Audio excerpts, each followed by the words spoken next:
ప్రసాద్ ఎక్కడో టీవీల్లో pre release ఈవెంట్లు చూసి పాసల కోసం వెతికి ఈరోజు మా ప్రీ రిలీజ్ ఈవెంట్లోనే స్టేజ్ మీద నిలబడే మాట్లాడే స్థాయి ఇట్స్ ఎ జర్నీ అండి.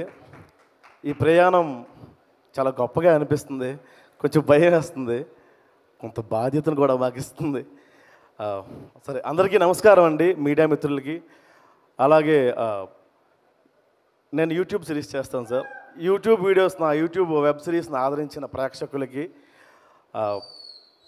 నాకు ప్లాట్ఫామ్ కల్పించిన తమిళ మీడియాకి, నన్ను భరిస్తున్న ఇన్ఫినిటమ్ నెట్వర్క్కి వాళ్ళకి ఖచ్చితంగా థ్యాంక్స్ చెప్పాలండి. ప్రతి వెబ్ సిరీస్లోని ప్రతి ఎపిసోడ్లోని కమిటీ కొరాలు అనే పదాన్ని ఇంక్లూడ్ చేసేసి అన్ని ఎపిసోడ్లు చేసా. బయట అయితే కమర్షియల్గా డబ్బులు తీసుకుంటాం, బట్ నాకు సపోర్ట్ చేశారు. థ్యాంక్ యూ సో మచ్ అండి.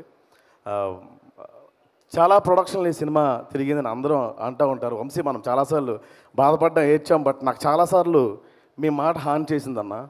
ఒక డైమండ్ని సికింద్రాబాద్ రైల్వే స్టేషన్ దగ్గర అమ్మితే అది ఎవరు 5 రూపాయలన్నా కూడా ఆలోచిస్తారు. అది ఒక షోరూంలో పెట్టి అమ్మితే 1000 కోట్లు అని చెప్తా, 1000 కోట్లేనా అని ఆలోచించే బిజినెస్ మ్యాన్స్ ఉన్నారు అని. ఆ ప్లాట్ఫామ్ మాకు పింక్ ఎలిఫెంట్ అన్న.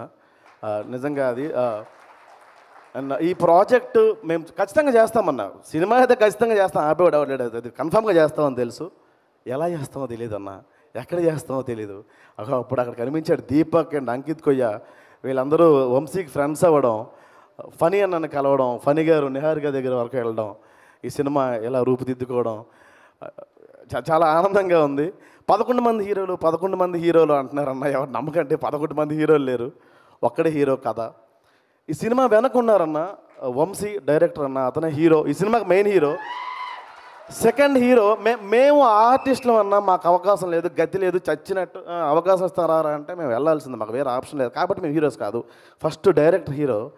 రెండోది ఏ ప్రొడక్షన్లో చేస్తున్నామో తెలీదు, అసలు చేస్తామో ఏమో కూడా సరిగ్గా తెలియని టైంలో పాటలన్నీ కొట్టేసి తిరిగాడన్న మా మ్యూజిక్ డైరెక్టర్ గురూజీ.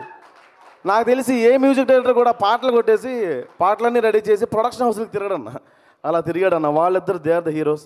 ప్రొడక్షన్ హౌస్కి వచ్చిన తర్వాత నిహారిక ప్రొడ్యూసర్స్ హీరోస్ అయ్యారు. మా ఎడిటరు, వెనుకున్న రైటర్స్, వీళ్ళన్న హీరోస్, మేము జస్ట్ పాత్రలే. నిజంగా నోన్ హీరోస్తో వెళ్ళుంటే ఈ సినిమా ఎక్స్పెక్టేషన్స్తో వెళ్ళేదన్న. మా హీరోకి తక్కువ చేశారు, మా హీరోకి ఎక్కువ చేశారని. థ్యాంక్స్ అన్న, కొత్త వాళ్ళని తీసుకున్నారు అందరూ, ఫనీ గారు అండ్ నిహారిక. ఎందుకంటే కథను చూస్తారన్న, ఆ ప్యాటర్న్లో నిహారిక గారు ఆలోచించడం చాలా గొప్ప విషయం. పెద్దగా మాట్లాడడం రాదు నాకు, పనికి మాలిన విషయాలు ఎక్కువ మాట్లాడతాం, మైక్ ఇస్తే పెద్దగా మాట్లాడడం రాదు. ఇక్కడికి వచ్చిన పెద్దలందరికీ నా నమస్కారం. అండ్ సాయి కుమార్ గారు, వీళ్ళతోనే నేను చేయాలి అనుకోకుండా వీళ్ళతో నేను చేస్తున్నాను అనుకున్నారు సార్, థ్యాంక్ యూ.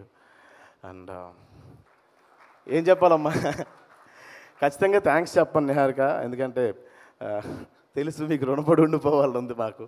మాలాంటి వాళ్ళకి ఒక స్థాయిని కల్పించారు మీరు.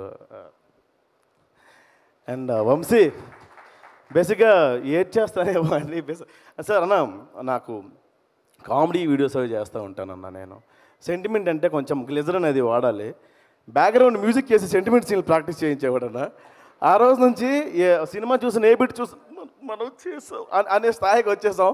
ఏమో ఏడ్ చేస్తానేమో అని నేను టిష్యూస్ పట్టుకొచ్చుకున్నా, ఏడుపు రావట్లేదు. థ్యాంక్ యూ సో మచ్ అండి.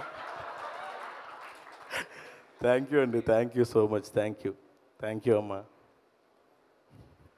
థ్యాంక్ యూ అండి. ప్రసాద్ ఊరుకో, నీది నాది ఒకటే ఏజ్.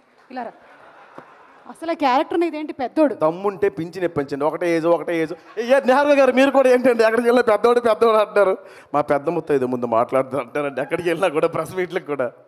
ఇది నీకు కూడా నాస్టాలజిక్ గిఫ్ట్. ఇద్దరు ఒకసారి ఎగరేయండి, చూద్దాం ఎవరికి ఫస్ట్ ప్రైజ్ వస్తుందో. రెడీ, 1 2 3. ఇప్పుడు చెప్పండి, పిల్లాడెవడు? పిల్లోడు కాదు, పెద్దవాళ్ళకి అంత ఎక్స్పీరియన్స్ ఉంటుంది, నువ్వే. Super, very nice Prasad. Thank you so much బా, థ్యాంక్ యూ.